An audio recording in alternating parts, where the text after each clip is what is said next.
But elsewhere on this Friday, and I mean this legitimately, a game that could decide which group of 5 program earns one of those 5 automatic berths as a conference champion in the college football playoff. It is number 17 Boise State and Heisman frontrunner Ashton Jeanty. The Broncos off a bye, visiting Las Vegas and UNLV. Boise State is a 3.5-point favorite in Sin City. Total at 64.5. We've got 2 of the best scoring offenses in the country, both ranking in the top 5. How many points might we see in Vegas when all is said and done, Joe? Who scores more points to pick up a monumental Mountain West win tonight on this Friday in Las Vegas?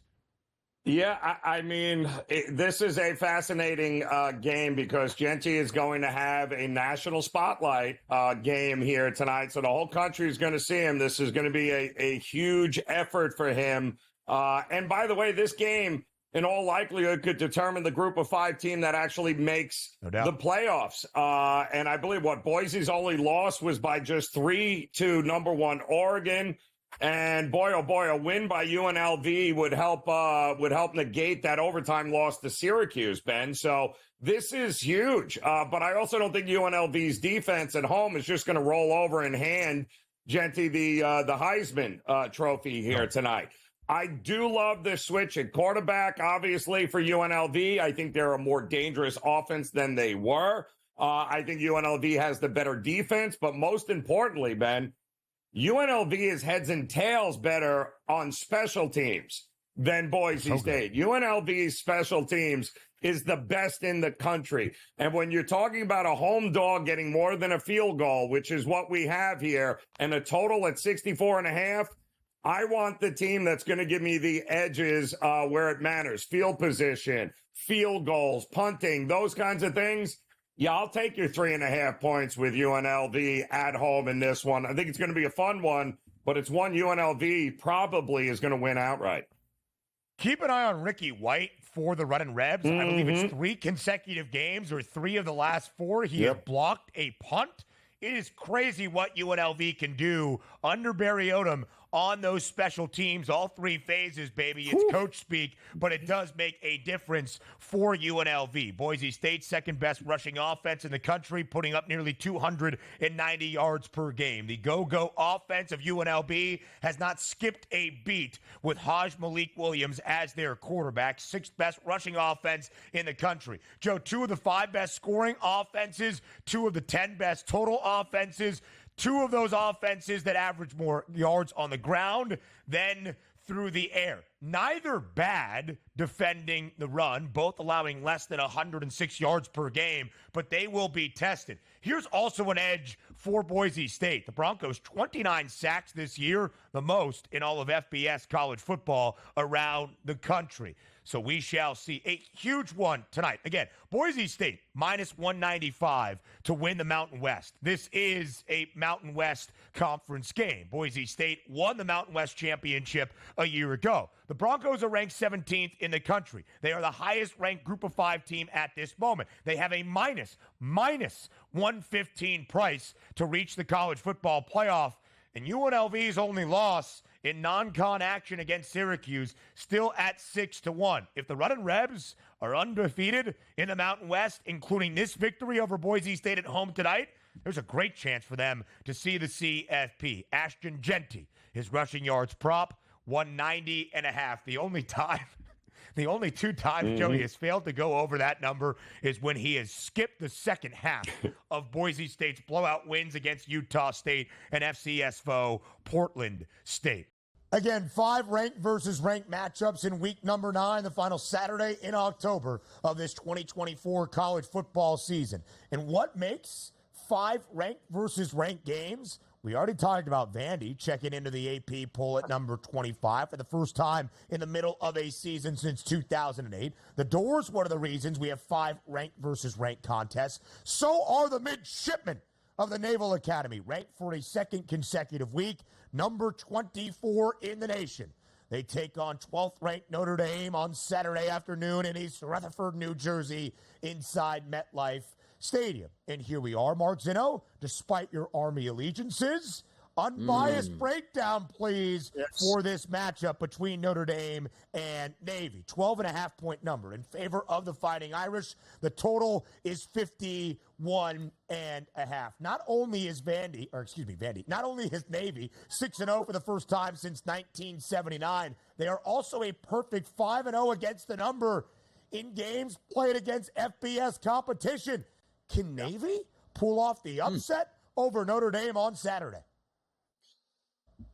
I don't think they could pull off the upset. Can they stay within this number? I think the answer may be yes. I mean, look, if there was one team that's not a service academy that's equipped to handle the triple option, it's Notre Dame, because they play Navy every year. Marcus Freeman has been a defensive coordinator at Notre Dame for a long time. He's done this every single year. This is not new to him in how to prepare for the midshipmen. Now, I'm somebody this year who has made a ton, and I mean a ton of money on Navy in the first half, because they've scored at least 21 points in every first half this year and have covered the number in the first half. However, in this game, I'm actually playing the other side. I'm taking Notre Dame, and there is a 6.5 out there at a major sports book, minus 6.5 in the first half. My biggest concern here, I mean, look, I think it's absolutely possible it could be 14-10 in favor of Notre Dame at the end of the first half. But Notre Dame's defense should be able to do the one thing that's made Navy potent this year, and that's negate the passing game, just simply because they have better athletes. Right? Like, that's what it boils down to here. The level of competition that Navy is now playing is a huge step up in class from an athlete perspective. And I think that's the reason here to take Notre Dame in the first half minus 6.5. They get out to a fast start. Remember, this game isn't in Annapolis. It's at MetLife Stadium in East Rutherford. It's a neutral site game. It's not a Navy home game per se. So it should be a very partisan Notre Dame crowd making the trip up to North Jersey. And I think really when it boils down to it here, as long as the Notre Dame offense scores when they touch the ball early, Navy was going to have a hard time playing catch-up against this Notre Dame defense. Diving into week number 9 in the ACC, we'll turn our attention to the battle in Blacksburg. Virginia Tech and Georgia Tech. Georgia Tech 5-3 on the season. They dropped the game against Notre Dame last week, 31-13. Their starting quarterback, Haynes King, was out for that matchup. There's the potential for him to be back under center on the road. They're 10.5-point dogs in this ball game against Virginia Tech. Virginia Tech looking for answers. They're 4-3 overall, Coach, but they're at home laying 10.5. I think they might get it done against Georgia Tech. To me, it's whether Haynes King plays or not. He's such a big factor. I think Virginia Tech beats them with Haynes King. I don't think they cover the line if he's playing, because he's such a big part if he's healthy and he's playing in that football game. But Virginia Tech needs this. They were expected to have a pretty good year this year, and they've lost some close ball games. And this team right now is trying to fight and get back at least into that bowl hunt to have a kind of a successful season. So a lot of incentive for both teams to play. But Georgia Tech, like so many teams, depend on that guy that holds the ball 50% of the time. That's the quarterback.